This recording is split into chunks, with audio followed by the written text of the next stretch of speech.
Hello friends, அஸ்ஸலாமு அலைக்கும். இப்போ நம்ம என்ன செய்ய போகிறோன்னா, வீட்டிலேயே கிடைக்கக்கூடிய நம்ம முருங்கைக்கீரையை வச்சு முருங்கைக்கீரை சாறு தான் செய்ய போகிறோம். ரொம்ப சுலபமாக செய்யலாம். இது வயிற்று புண்ணுக்கு, வாய் புண்ணுக்கெல்லாம் ரொம்ப நல்லது, குளிர்ச்சி தரக்கூடியது. வாங்க எப்படி செய்யுதுன்னு வீடியோக்குள்ளே போகலாம். ஒரு பேனை எடுத்துக்குவோம். அதில் ஒரு 2 ஸ்பூனு ஆயில் விட்டுக்கலாம். நான் சின்ன வெங்காயம் ஒரு கைப்பிடி அளவு சேர்த்துருக்கேன், சின்ன சின்னதாக கட் பண்ணி. அதையும் அது கூட சேர்த்துக்குவோம். வெங்காயத்தை லேசாக வதக்கினா போதும், ரொம்ப கருக்க விட்றாதீங்க.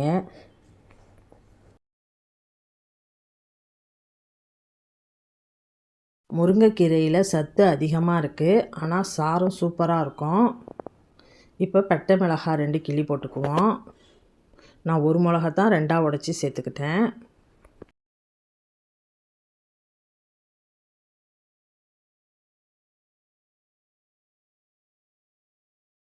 மிளகாவையும் நம்ம பொன்னிறமாக வதக்கிக்குவோம். இப்போ அரிசி களைஞ்ச தண்ணி அதை சேர்த்துக்குவோம், ஒரு 2 டம்ளர் தண்ணி. இது நம்ம கழனி தண்ணின்னு சொல்லுவோம்ல. இப்போ உப்பு ஒரு ஸ்பூன் சேர்த்துக்கிறேன். கீரை சாருக்கு தோதா நம்ம உப்பு சேர்த்துக்கலாம். நல்லா கொதி வர டயத்தில் இந்த கீரையை சேர்த்துக்குவோம். 2 கைப்பிடி அளவு முருங்கைக்கீரை சேர்த்துருக்கேன்.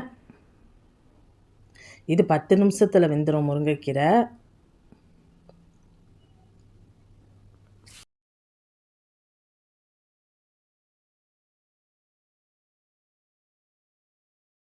முருங்கைக்கீரை சாறில் இரும்புச்சத்து எல்லாமே அதிகமாக இருக்குது. நீங்கள் தினம் கூட ஒரு கீரை எடுத்துக்கலாம். இதில் அதிகமாக நீங்கள் முருங்கைக்கீரையும் எடுத்துக்கோங்க.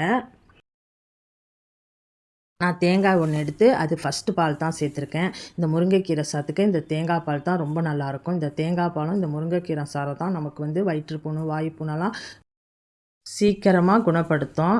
இது குழந்தைங்கள்லாம் விரும்பி சாப்பிடுவாங்க. இந்த மாதிரி நீங்களும் ட்ரை பண்ணி பாருங்கள். வீடியோ பார்க்குற நீங்கள் சப்ஸ்கிரைப் பண்ண மாட்டேங்கிறீங்க. சப்ஸ்கிரைப் பண்ணிவிட்டு வீடியோ பாருங்கள். மீண்டும் ஒரு இன்ட்ரெஸ்டிங்கான வீடியோவில் மீட் பண்ணுவோம். ஓகே, பாய்.